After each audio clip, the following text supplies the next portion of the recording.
మత్స్యకారులకు కూటమి ప్రభుత్వం అండగా ఉంటుందని సీఎం చంద్రబాబు నాయుడు స్పష్టం చేశారు. చరిత్రలో తొలిసారి 262 కోట్లు మత్స్యకారుల ఖాతాల్లో జమ చేసినట్లు చెప్పారు. 3256 కోట్లతో 9 ఫిషింగ్ హార్బర్ల నిర్మాణం చేపడుతున్నామని తెలిపారు. బోటు మనదే, వేట మనదే అని సీఎం అన్నారు. మన జిల్లాలోకి వేటకి వస్తే వేటాడుతాం. మన రాష్ట్రం తీరంపై మనకే పూర్తి హక్కులు. ఇతర రాష్ట్రాల బోట్లు వస్తే శాటిలైట్తో గుర్తిస్తామని సీఎం వెల్లడించారు. నెల్లూరు జిల్లా తుమ్మలపేంటలో మత్స్యకారుల సేవలో పథకం కింద 262 కోట్ల రూపాయల నిధులను సీఎం విడుదల చేశారు. అక్కడే ఏర్పాటు చేసిన సభలో ఆయన మాట్లాడారు. మన జలాల్లోకి వేటకి వస్తే వెంటాడతామన్నారు. మన రాష్ట్ర తీరంపై మనకి పూర్తి హక్కులు ఉన్నాయని, ఇతర రాష్ట్రాల బోట్లు వస్తే శాటిలైట్ తో గుర్తిస్తామని సీఎం వెల్లడించారు. జూబాల దిన్నె ఫిషింగ్ హార్బర్ పై దుష్ప్రచారం చేస్తున్నారని మండిపడ్డారు. ఫిషింగ్ హార్బర్ లో మత్స్యకారులకు ఇబ్బందులు ఉండవన్నారు. జువ్వాల దిన్నె హార్బర్ ను త్వరలో పూర్తి చేస్తామని వెల్లడించారు. చేపలు మంచి ప్రోటీన్ అని, చేపలు తింటే డయాబెటిక్ రాదన్నారు. మీ చేపల ఉత్పత్తులకు మార్కెటింగ్ మేనేజర్ గా పనిచేస్తా అని అన్నారు. 200 మెకనైజ్డ్ బోట్లు మంజూరుతో పాటు రాయితీ ఇస్తామన్నారు. ఆక్వాను ఎక్కువ చేయాలని సీఎం చంద్రబాబు పేర్కొన్నారు. మన రాష్ట్రంలో అనేక వృత్తులున్నాయి, కానీ ఎంతో కష్టమైన పని సముద్రంలో చేపల వేట. ఈ వృత్తికి ఎంతో ధైర్యం కావాలి, సాహసం కావాలి. ఊవెత్తున ఎగిరిపడే అలలకు సైతం ఎదురుగా ముందుకు పోయే గుండె ధైర్యం, అది ఉండే ఏకైక వర్గం మా మత్స్యకారులు. జీవనోపాధి కోసం కుటుంబాలను వదిలి ఎండలో వానలో రోజుల తరబడి ఎంతో ప్రమాదకరమైన పరిస్థితులు సముద్రంలోనే గడుపుతారు. సముద్ర తల్లిని నమ్ముకుంటారు. అందుకనే మేము ఒకసారి చూస్తే చాలా సమస్యలు చూశాను. ఎక్కడెక్కడికో వెళ్ళిపోతారు. తుఫాను వస్తే మీకు సమాచారం ఇవ్వాలన్నా వీలేని పరిస్థితి వస్తుంది. అలాంటి మీకోసం ఈ ప్రభుత్వం ఎల్లప్పుడూ ఉంటుందని మరొక్కసారి తుమ్మలపేంటలో హామీ ఇస్తున్నా. అందుకే ప్రతి ఏటా ఏప్రిల్ 15 నుంచి జూన్ 14 వరకు దాదాపు 61 రోజుల పాటు సముద్రంలో చేప పిల్లలు ఎక్కువగా పెట్టే సమయం. ఆ సమయాన్ని వేట నిషేధించాం, పక్కాగా అమలు చేస్తున్నాం. ఈ సమయంలో మీరంతా వేటకు దూరంగా ఉంటారు. ఉపాధి లేదు, వేటాడితే తప్ప కడుపు నిండే పరిస్థితి ఉండదు. అలాంటి మీకోసం మీ త్యాగాన్ని ఆదుకునేందుకే మత్స్యకారుల సేవలో ఈ కార్యక్రమాన్ని తీసుకొచ్చాం. ఈ ఏడాది మత్స్యకారుల సేవలో 1,30,796 మంది కుటుంబాలకు ఇస్తున్నాం. చరిత్రలో మొట్టమొదటిసారిగా 260 కోట్ల రూపాయలు ఈ రోజే మీ అకౌంట్లో వేసాం. మీ ఫోన్లో మీరు చూసుకోవచ్చు. పడ్డాయా లేదా? పడ్డాయి. మా తమ్ముళ్ళు హుషారుగా ఉన్నారు, ఫోన్ కూడా బాగా వాడుతున్నారు. ఎన్నికల్లో హామీ ఇచ్చాను, 10,000 20,000 పెంచుతా అన్నాను. అందుకే పోయిన సంవత్సరం 1,21,433 మందికి ఇస్తే 243 కోట్లు ఇస్తే, ఈసారి మిగిలిన వాళ్ళు కూడా యాడ్ చేసి 262 కోట్లు ఇచ్చాం. నేను ఒక్క విషయం అడుగుతున్నా మిమ్మల్ని అందరినీ. మీరు చిన్నప్పటి నుంచి మీ పెద్దవాళ్ళు కూడా సముద్రంలోకి ఏటకపోయేవాళ్ళు, అవునా కాదా అని అడుగుతున్నా. ఎప్పుడైనా మీకు సహాయం చేయాలని ఏ ప్రభుత్వమైనా ఆలోచించిందా అని మిమ్మల్ని అడుగుతున్నా. నేను ఒకటే హామీ ఇస్తున్నా. ఇప్పుడే కలెక్టర్తో కూడా మాట్లాడాను. ఈ తీరం మనదే, బోటు మందే, వేట మందే, రాజీ లేదు. ఎవరైనా వస్తే వెంటాడతాం, వేటాడతాం తప్ప ఇక్కడికి అలో చెయ్యం. మర్యాదగా చెప్తాం, వాళ్ళు కూడా వినాలి. ఎవరెవరి హక్కులు వాళ్ళు కాపాడుకోవాలి. వాళ్ళ కోసం మన జీవనోపాధి కోల్పోవడం కరెక్ట్ కాదని మరొక్కసారి హామీ ఇస్తున్నా. దేశంలో పెట్టుబడులకు అగ్రగామి గమ్యస్థానంగా ఆంధ్రప్రదేశ్ ఆవిర్భవించిందని గవర్నర్ అబ్దుల్ నజీర్ అన్నారు. భారతదేశపు మొత్తం పెట్టుబడి ప్రతిపాదనలో 25% పైగా వాటాను ఏపీనే దక్కించుకుందని పేర్కొన్నారు. ఆవిష్కరణ, సుస్థిరత, ప్రపంచ స్థాయి పట్టణ రూపకల్పన ఆధారంగా అమరావతి నిర్మితమవుతోందని చెప్పారు. అమరావతి క్వాంటమ్ వ్యాలీ ఒక మార్గదర్శక సదుపాయమని అభివర్ణించారు. ఏక్ భారత్ శ్రేష్ఠ భారత్ లో భాగంగా మహారాష్ట్ర విద్యార్థులతో విజయవాడలోని లోక్ భవన్ లో నిర్వహించిన యువ సంఘం కార్యక్రమంలో ఆయన మాట్లాడారు. భారతదేశానికి అమూల్యమైన కలికితురాయి ఏపీ అని అన్నారు. దేశ మత్స్య సంపద ఉత్పత్తుల ఎగుమతుల్లో 40% వాటాతో అతిపెద్ద రాష్ట్రాల్లో ఒకటిగా నిలిచిందన్నారు. 3 కేంద్రీయ విశ్వవిద్యాలయాలు, 19 కేంద్రీయ స్వయం ప్రతిపత్తి సంస్థలు, 28 రాష్ట్ర విశ్వవిద్యాలయాలు, 7 డీమ్డ్ విశ్వవిద్యాలయాలు, 13 ప్రైవేట్ విశ్వవిద్యాలయాలతో దేశంలోనే అగ్రగామి విద్యా ఆవిష్కరణ కేంద్రంగా రాష్ట్రం వేగంగా అభివృద్ధి చెందుతోంది అని వెల్లడించారు. The arts and crafts of the state comprise of a remarkable range of handicrafts, paintings and handlooms. Andhra Pradesh is known for a wide range of performing arts, including dance, drama and music. Kuchipudi dance form originated in the state is one of the famous performing arts of the country. Andhra Pradesh is a land of world-renowned temples that are steeped in rich cultural and traditional splendor, dating back to the ancient times, and beckons a wonderful experience to the devotees. I think one of the most popular temple you must have visited perhaps in Tirupati, right? You have not visited? That is the biggest temple in the world, I am told. The state is endowed with bountiful natural resources of coal, limestone, bauxite, etc., and fertile lands and river basins of Godavari, Krishna, and Penna.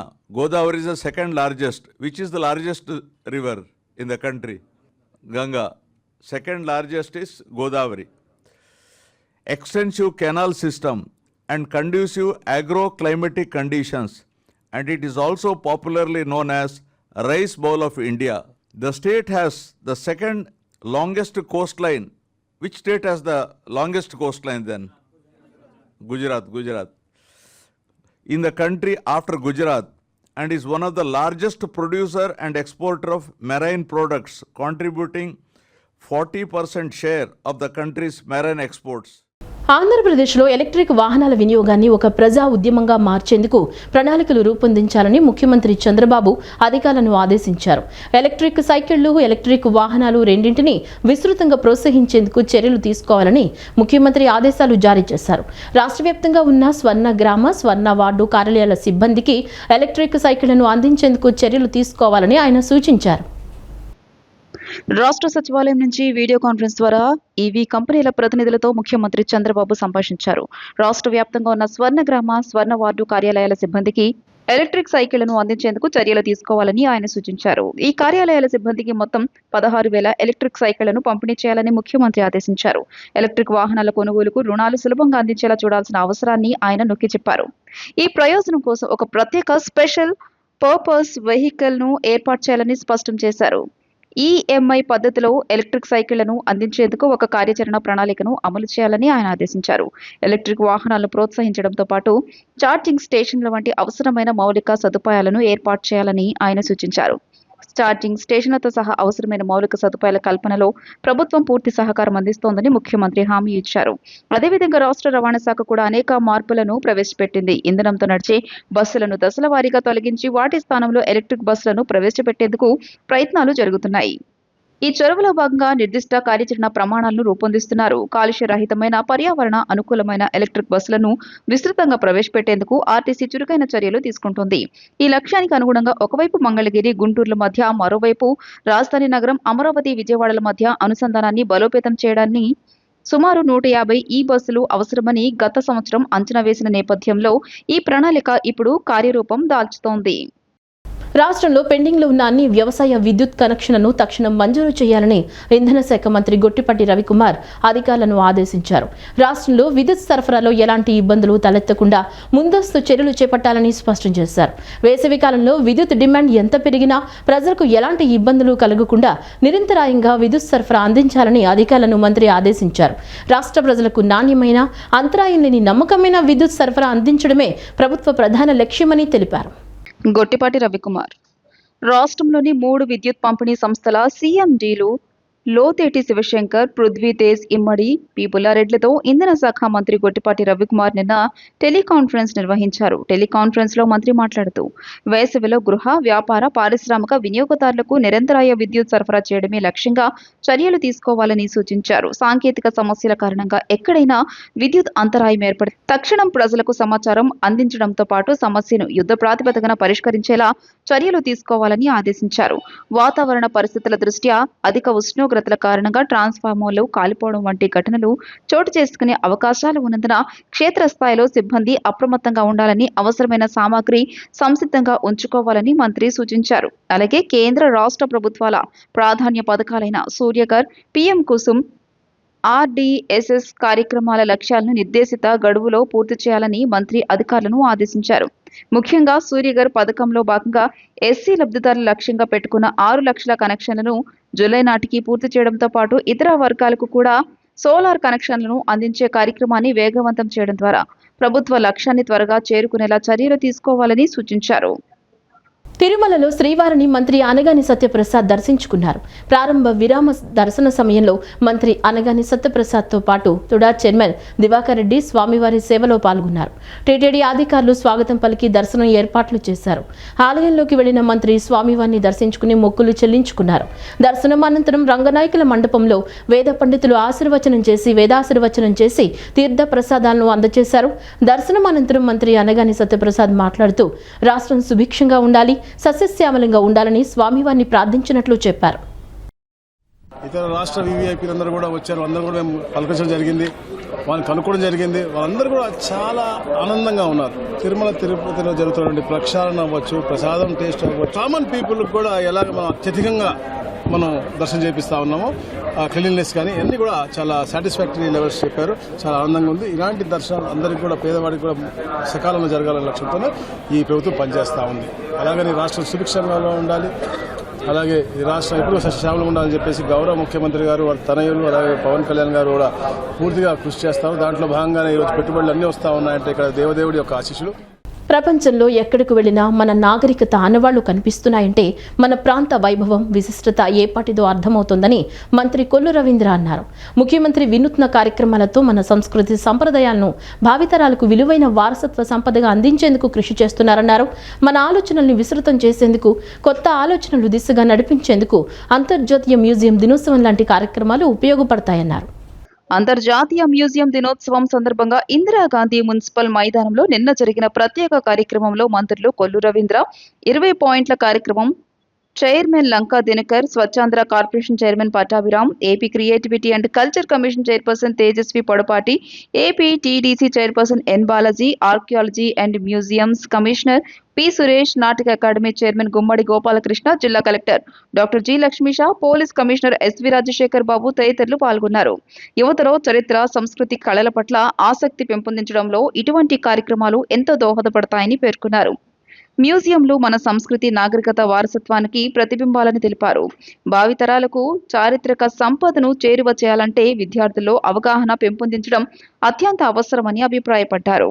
అంతర్జాతీయ museum దినోత్సవం సందర్భంగా నిర్వహించిన వివిధ పోటీల్లో విజేతలను సత్కరించారు. Heritage on canvas, 1 artefact 1 story, my family treasure, heritage quiz, heritage photography పోటీలో 28 మంది విజేతలను సత్కరించారు. కార్యక్రమంలో కళా ప్రదర్శనలు, సాంస్కృతిక కార్యక్రమాలు, సంగీత ప్రదర్శనలు ప్రత్యేక ఆకర్షణగా నిలిచాయి. మ్యూజియంల ప్రాధాన్యం, వారసత్వ పరిరక్షణ అవసరంపై ప్రత్యేక సందేశాలను అందిస్తూ నిర్వహించిన ఈ వేడుకలు అందరినీ ఆకట్టుకున్నాయి. చిన్నతనంలో మనందరికి కూడా తెలుసు, మనందరం కూడా ఎక్స్కర్షన్ తీసుకెళ్లేవాళ్ళు, ఖచ్చితంగా ఒక మ్యూజియం చూపించేవాళ్ళు. చిన్నతనంలో నేను సాలార్జంగ్ మ్యూజియంకి వెళ్ళడం జరిగింది. నిజంగా అక్కడ చూసినప్పుడు చాలా అద్భుతంగా అనిపించేది. అక్కడ ఒక బటన్ నొక్కితే వాళ్ళందరూ వచ్చి ఆర్మీ అక్కడ ఇచ్చేయడం, ఇలాంటి ఒక పిల్లలకి కొంత కొత్తదనాన్ని కనిపిస్తుంది. అలాగే మన కల్చర్ కూడా చూస్తే ఇవాళ శిల్పకళ కానీ అవన్నీ చూస్తే నిజంగా ఆశ్చర్యం అనిపిస్తుంది. నేను ఎల్లోరా, అజంతా ఎల్లోరా ఇవి కూడా చూసినప్పుడు నిజంగా అసలు అంత పెద్ద శిల్పాలు ఎలా చెక్కారు. బౌద్ధ ఆరామాలు ఉన్నాయి, చాలా పెద్ద పెద్ద బౌద్ధ ఆరామాలు కానీ ఇవన్నీ కూడా చాలా అద్భుతాలు మరి చూసాం. నేను మొన్న కోణార్కి వెళ్ళి చూస్తే నిజంగా ఆ పైన శిఖరం మీద పెట్టినటువంటి ఆ కొండను ఎలా తీసుకెళ్ళి అక్కడ పైన ఆ శిఖరాన్ని పెట్టారనేది నిజంగా ఆశ్చర్యం అనిపిస్తుంది. అంత వెయిట్, క్రేనులు లేవు, ఏమీ లేని రోజుల్లో అలాంటి ఆలయాలు నిర్మాణం చేసినటువంటి చరిత్ర మన భారతీయులది. ఆ రోజు పింగళి వెంకన్న గారు జాతీయ జెండాను ఏర్పరిచి ఆ జాతీయ జెండాని స్వాతంత్రం తెచ్చి భారతదేశాన్ని దాస్య శృంఖలాల నుంచి విముక్తి చేసి భారతదేశం ప్రజలు స్వేచ్ఛావాయువులు పీల్చుకోవడానికి ప్రధాన కారకుడైనటువంటి మహాత్మా గాంధీ గారికి ఆ జాతీయ జెండాని సమర్పించేటువంటి ఒక మహోన్నత సంఘటన ఆ ఫోటో ప్రదర్శన. అక్కడ స్టాచ్యూస్ ఉండి ముఖ్య జాతీయ నాయకులు అందరటం అదొక పెద్ద మనసుకు ఉత్తేజపరిచేటువంటిది, ఒర్లు గగుర్చిపడే సంఘటన. ఇలాంటి అన్ని అంశాలను తెలుసుకుంటానికి ఈ మ్యూజియం సందర్భంగా ఆ జరిగిన పరిణామ క్రమాలన్నింటినీ చూపించడమే ఈ మ్యూజియం యొక్క ప్రధాన ఉద్దేశం. మ్యూజియంస్ అంటే నిజంగానే పురాతన వస్తు ప్రదర్శనశాల అయినప్పటికీ దానిలో ఉన్న విలువని మాత్రం ఎవరు ఎన్ని కోట్లు ఇచ్చినా వెలకట్టలేరు. ఎందుకంటే మీకు కేవలం 2 examples. 1794 hair flowing silver dollar అనే ఒక కాయిన్ కేవలం ఆప్షన్ కి పెడితే ఎన్ని కోట్లకు అమ్ముడుపోయిందో తెలుసా? కేవలం ఒక కాయిన్. ఈరోజు 1 రూపీ కాయిన్, 10 రూపీస్ కాయిన్ అవి వాడుతున్నాం కదా, అలాంటిది 1794 హెయిర్ ఫ్లోయింగ్ డాలర్. మీరు తర్వాత గూగుల్ చేయండి, 150 కోట్లకి ఆ ఒక్క కాయిన్ అమ్ముడుపోయింది. అదేవిధంగా టిప్పు సుల్తాన్ గారు బెడ్రూమ్ లో వారి ప్రొటెక్షన్ కి దాచుకున్న ఒక కత్తి, అది ఆప్షన్ పెడితే లండన్ లో 140 కోట్లకి ఆ కత్తి అమ్ముడుపోయింది. ఇలాంటివి మనం తరచుగా న్యూస్ లో చూస్తూనే ఉంటాం. ఒక పెయింటింగ్ కొన్ని 100 కోట్లకి అమ్ముడుపోవడం, ఎప్పటియో ఒక శిథిలావస్థలో ఉన్న ఒక శిల్పం కొన్ని 10 కోట్లలో అమ్ముడుపోవడం. ఇంటే మీరు అనుకోవచ్చు ఈ పాత వస్తువుల్ని ఇంత పెట్టి కొంటున్నారు ఏంటి అని. అవి కేవలం వస్తువులు కాదు, అవి చరిత్ర మనకి మిగిల్చిన చివరి ఆనవాళ్ళు. ఇటువంటి అద్భుతమైనటువంటి మ్యూజియంస్ ఏవైతే ఉన్నాయో ఖచ్చితంగా మనం చూడటమే కాకుండా మన బిడ్డలకు కూడా చూపించాలి. It is an experience which will last for a life time. కాబట్టి ఖచ్చితంగా ఆ రకమైనటువంటి ప్రయత్నం చేయాలి. అదేవిధంగా జిల్లా కలెక్టర్ గారు ఉన్నారు ఇక్కడ. వారు ఈ మధ్యనే మనం చూసాం, మన ప్రభుత్వ పాఠశాలలో చదువుతున్నటువంటి బిడ్డలు ఎంత అద్భుతంగా రాణిస్తూ ఉన్నారో. మరి గౌరవ మంత్రివర్యులు నారా లోకేష్ గారి సారథ్యంలో ఇవాళ స్కూల్స్ అన్నీ కూడా అద్భుతంగా డెవలప్ అవుతూ ఉన్నాయి, బిడ్డలు అద్భుతంగా రాణిస్తూ ఉన్నారు. అటువంటి గవర్నమెంట్ స్కూల్స్లో ఉన్నటువంటి పిల్లల్ని ఇందాక నేను చెప్పినటువంటి ఏషియాస్ లార్జెస్ట్ మ్యూజియం క్యాల్కటా మీరు ఒక గ్రూప్ ఫామ్ చేసి మీరు పంపించండి. It will be a very good experience for them. కాబట్టి అటువంటి ప్రయత్నం మా కలెక్టర్ గారు ఏదైనా చేయగలిగినటువంటి సమర్థమైనటువంటి వ్యక్తి. భావితరాలకి మన వారసత్వం, మన కల్చర్, ట్రెడిషన్ గురించి తెలియజేసేది ముఖ్యంగా ఈ కార్యక్రమం ఉద్దేశం. కాబట్టి దాంతోపాటు ఒక వైబ్ వచ్చేలాగా, ఒక ఎనర్జీ ఉండేలాగా, పిల్లలు ఎస్పెషల్లీ యంగ్ జనరేషన్స్ పాజిటివిటీ వైపు తరలి వచ్చేలాగా ఒక మ్యూజికల్ కన్సర్ట్ లాగా పెట్టి ఒక కన్సర్ట్ ఎకానమీ కూడా పెంపొందించడంతో టూరిజం పెరుగుతుంది. విజయవాడలో ఆ వైబ్ వస్తుంది. బయట నుంచి వచ్చే టూరిజంస్కి ఇక్కడ జరుగుతున్న యాక్టివిటీస్ గురించి అవగాహన వస్తుంది. ఇక్కడ ఉన్న టూరిజం ప్రాంతాల గురించి, ప్రదేశాల గురించి అవగాహన వస్తుంది. ఇంకా విజిటర్స్ ఫుడ్ ఫాల్ పెరిగితే ఎకానమీ పెరుగుతుంది.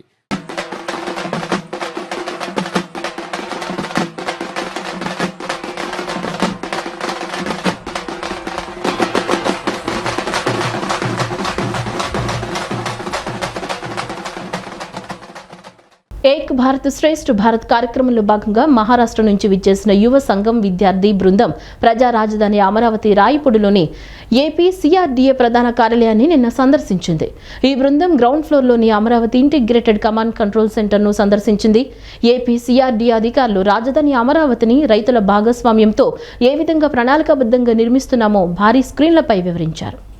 ఏక్ భారత్ శ్రేష్ఠ భారత్ కార్యక్రమంలో భాగంగా మహారాష్ట్ర నుంచి విచ్చేసిన యువ సంఘం విద్యార్థి బృందం ప్రజా రాజధాని అమరావతి రాయపూడిలోని ఏపీసీఆర్డీఏ ప్రధాన కార్యాలయాన్ని నిన్న సందర్శించింది. ఈ బృందం గ్రౌండ్ ఫ్లోర్లోని Amaravati integrated command control centre ను సందర్శించింది. ఏపీసీఆర్డీఏ అధికారులు రాజధాని అమరావతిని రైతుల భాగస్వామ్యంతో ఏ విధంగా ప్రణాళికాబద్ధంగా నిర్మిస్తున్నామో భారీ స్క్రీన్ పై వివరించారు. అమరావతి గవర్నమెంట్ కాంప్లెక్స్ లో భాగంగా నిర్మిస్తున్న ఐకానిక్ టవర్స్, హైకోర్టు, అసెంబ్లీ తదితర నిర్మాణాల గురించి, రాజధానిలో రిజర్వాయర్లు, ఇతర సదుపాయాల గురించి విద్యార్థులకు వివరించారు. అనంతరం యువ సంఘం బృందంతో కమిషనర్ విజయరామరాజు మాట్లాడారు. ప్రజా రాజధాని అమరావతి నిర్మాణంపై వారు అడిగిన ప్రశ్నలకు సమాధానమిచ్చారు. అమరావతిని ప్రపంచ స్థాయి నగరంగా అభివృద్ధి చేయాలనే లక్ష్యంతో ముందుకు వెళ్తున్న ప్రభుత్వ ఆలోచనలకు అనుగుణంగా ఏపీసీఆర్డీఏ సమగ్ర ప్రణాళికతో నూతన సాంకేతిక విధానాలు అమలు చేస్తూ పనిచేస్తోందని తెలియజేశారు. ప్రధానమంత్రి నరేంద్ర మోదీ, కేంద్ర మంత్రి అమిత్ షాలు ఎన్నికలకు ముందు ఒక మాట, ఎన్నికల తర్వాత మరో మాట మాట్లాడుతున్నారని కాంగ్రెస్ పార్టీ నగర అధ్యక్షుడు నరహరిశెట్టి నరసింహారావు పేర్కొన్నారు. సరిపడా ఇంధన నిల్వలు ఉన్నాయని, భయపడాల్సిన అవసరం లేదని చెప్పి ఇప్పుడు ధరలు పెంచారని విమర్శించారు. ఇంధన ధరల పెంపును నిరసిస్తూ ఆంధ్రరత్న భవన్ వద్ద కాంగ్రెస్ పార్టీ నగర అధ్యక్షుడు నరహరిశెట్టి నరసింహారావు ఆధ్వర్యంలో పార్టీ శ్రేణులు నిరసన కార్యక్రమం నిర్వహించారు. ఆటోకు తాడు కట్టి లాగారు. ఈ కార్యక్రమంలో నాయకులను పోలీసులు అడ్డుకోవడంతో ఉద్రిక్తత నెలకొంది. మోదీ తన పదవికి రాజీనామా చేయాలని నినాదాలు చేశారు.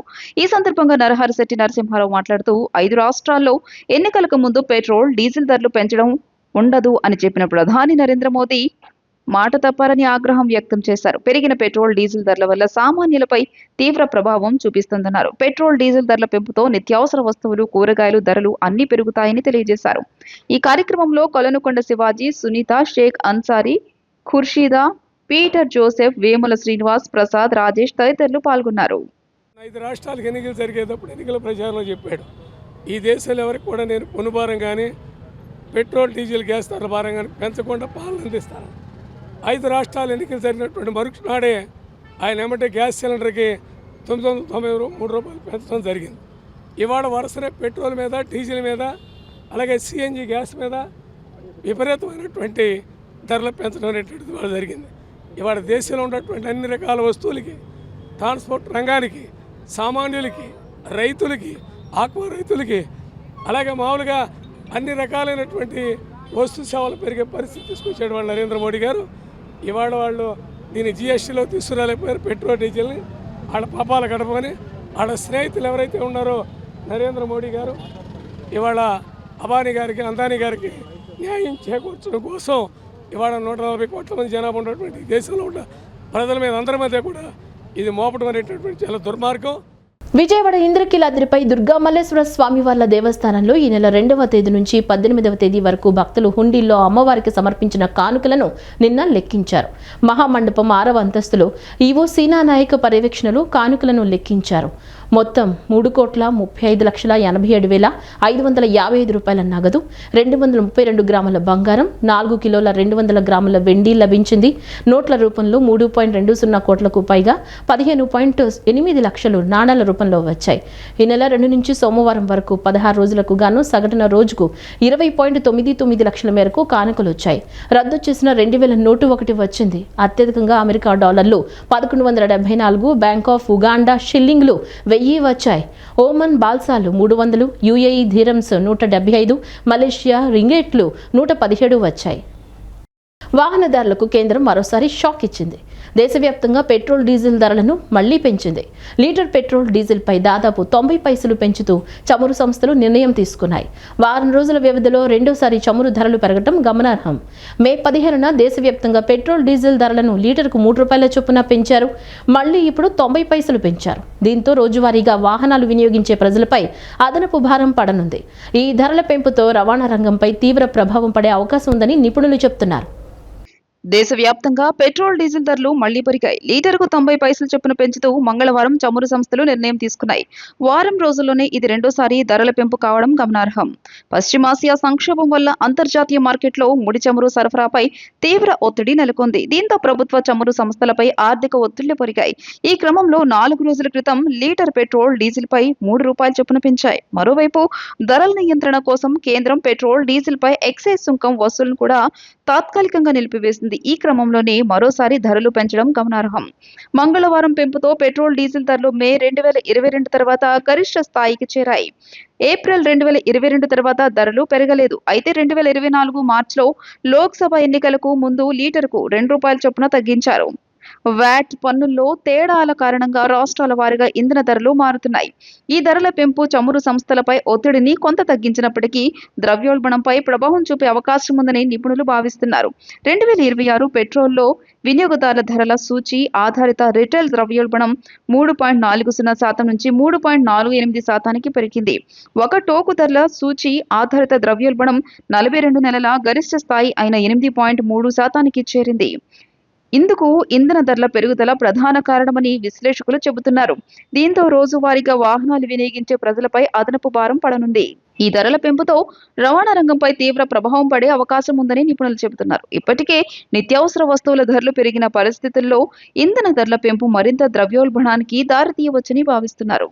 సరుకు రవాణా ఖర్చులు పెరగడం వల్ల కూరగాయలు, పాలు, ధాన్యాలు, ఇతర అవసర వస్తువుల ధరలు కూడా పెరిగే అవకాశం ఉందని మార్కెట్ వర్గాలు అంచనా వేస్తున్నాయి. దేశంలోని అన్ని ప్రాంతాల్లో పెట్రోల్, డీజిల్, ఎల్పీజీ నిల్వలు తగినంతగా ఉన్నాయని, ఎక్కడ కొరత పరిస్థితులు లేవని స్పష్టం చేసింది. అయితే ధరల పెంపు కారణంగా సామాన్యులు తీవ్ర ఆందోళన వ్యక్తం చేస్తున్నారు. ఉద్యోగులు, చిన్న వ్యాపారులు, డెలివరీ సిబ్బంది, ఆటో డ్రైవర్లు, ట్రాన్స్పోర్ట్ రంగానికి చెందిన వారిపై ఈ ప్రభావం ఎక్కువగా పడనుంది. ఇప్పటికే పెరిగిన జీవన వ్యయాలతో ఇబ్బందులు పడుతున్న మధ్యతరగతి ప్రజలకు ఈ నిర్ణయం మరో ఆర్థిక భారం కానుందని అభిప్రాయాలు వ్యక్తమవుతున్నాయి. విజయవాడ నగరంలో ప్రస్తుతం ఉన్న 1 నుంచి 64 డివిజన్ల వరకు అన్నింటి సరిహద్దులు పూర్తిగా మారాయి. 86 డివిజన్లకు పెంచిన నేపథ్యంలో ప్రస్తుతం ఉన్న ప్రతి డివిజన్ నుంచి కొంత భాగం వేరు చేస్తున్నారు. ఈశాన్యం నుంచి ఆరంభించి సెంట్రల్లోని 1వ డివిజన్ నుంచే కొత్తవి కూడా ఒక్కొక్కటిగా జనాభా ప్రాతిపదికన విభజిస్తూ వచ్చారు. దీంతో 1, 3, 8వ డివిజన్లు మాత్రమే పాతవి ఉండబోతున్నాయి. వీటిలో ప్రస్తుతం ఉన్న దానిలో కొంత ప్రాంతం పక్కన డివిజన్లోకి వెళ్లిపోతుంది. మిగతా అన్ని డివిజన్ల సరిహద్దులతో పాటు వాటి పాత నెంబర్లు కూడా పూర్తిగా మారిపోతున్నాయి. డివిజన్ల పునర్విభజనలో భాగంగా విజయవాడ నగరంలో ఉన్న 64 డివిజన్లు 86 డివిజన్లు కానున్నాయి. విజయవాడ నగరంలో ప్రస్తుతం ఉన్న ఒక్కో డివిజన్లో 16,000 మంది వరకు జనాభా ఉండగా కొత్త వాటిలో 800, 500 నుంచి 10,000 మధ్యలోనే ఉండేలా విభజించారు. అందుకే 64 డివిజన్లలోనూ కొంత భాగం కోత పడుతోంది. కొన్ని పూర్తిగా అంతా కొత్త ప్రాంతంతోనే డివిజన్లుగా మారబోతున్నాయి. ఈ మేరకు డ్రాఫ్ట్ ప్రపోజల్ను కలెక్టరేట్, నగరపాలక సంస్థ సహా అన్ని ప్రభుత్వ కార్యాలయాల్లోనూ సోమవారం నుంచి ప్రజల కోసం ప్రదర్శనకు ఉంచారు. సెంట్రల్లో ఉన్న కొండ ప్రాంతం అంతా కలిసి ఒక పక్కన పెట్టారనే అభ్యంతరంతో కూడిన ఫామ్ 1 దరఖాస్తు 1 మాత్రమే సోమవారం వచ్చింది. డివిజన్ల విభజన ఏ ప్రాతిపదికన చేశారనేది పరిశీలించుకున్న తర్వాత నేటి నుంచి అభ్యంతరాల సంఖ్య పెరిగే అవకాశం ఉంది. నగరంలో చివరన ఉన్న కండ్రిక 64వ డివిజన్, దీనినే కొత్త వాటిలోనూ చివరిలో ఉన్న 86వ డివిజన్లా మార్చారు. 1వ డివిజన్ సెంట్రల్లోని గుణదల ప్రాంతంలో ఆరంభించి తూర్పు మీదుగా ఒక్కొక్కటిగా విభజిస్తూ పశ్చిమ వైపు వెళ్లారు. మళ్లీ చుట్టూ తిరిగి చివరిలో సెంట్రల్లోకి వచ్చారు. అందుకే సెంట్రల్లో 1వ డివిజన్ పక్కన 66వ డివిజన్ వచ్చింది. కొన్ని డివిజన్ల నంబర్లు పూర్తిగా పాత, కొత్తగా ఏర్పడబోతున్న వాటికి అసలు పొంతనే లేనంతగా మారిపోయాయి. ప్రస్తుతం ఉన్న 26వ డివిజన్ కొత్త వాటిలో 65గా మారింది. ఇలాగే 27వ డివిజన్ 64గా, 25వ డివిజన్ 63గా, 33వ డివిజన్ 71గా మారాయి. ఈ వార్తలు ఇంతటితో సమాప్తం. నమస్కారం.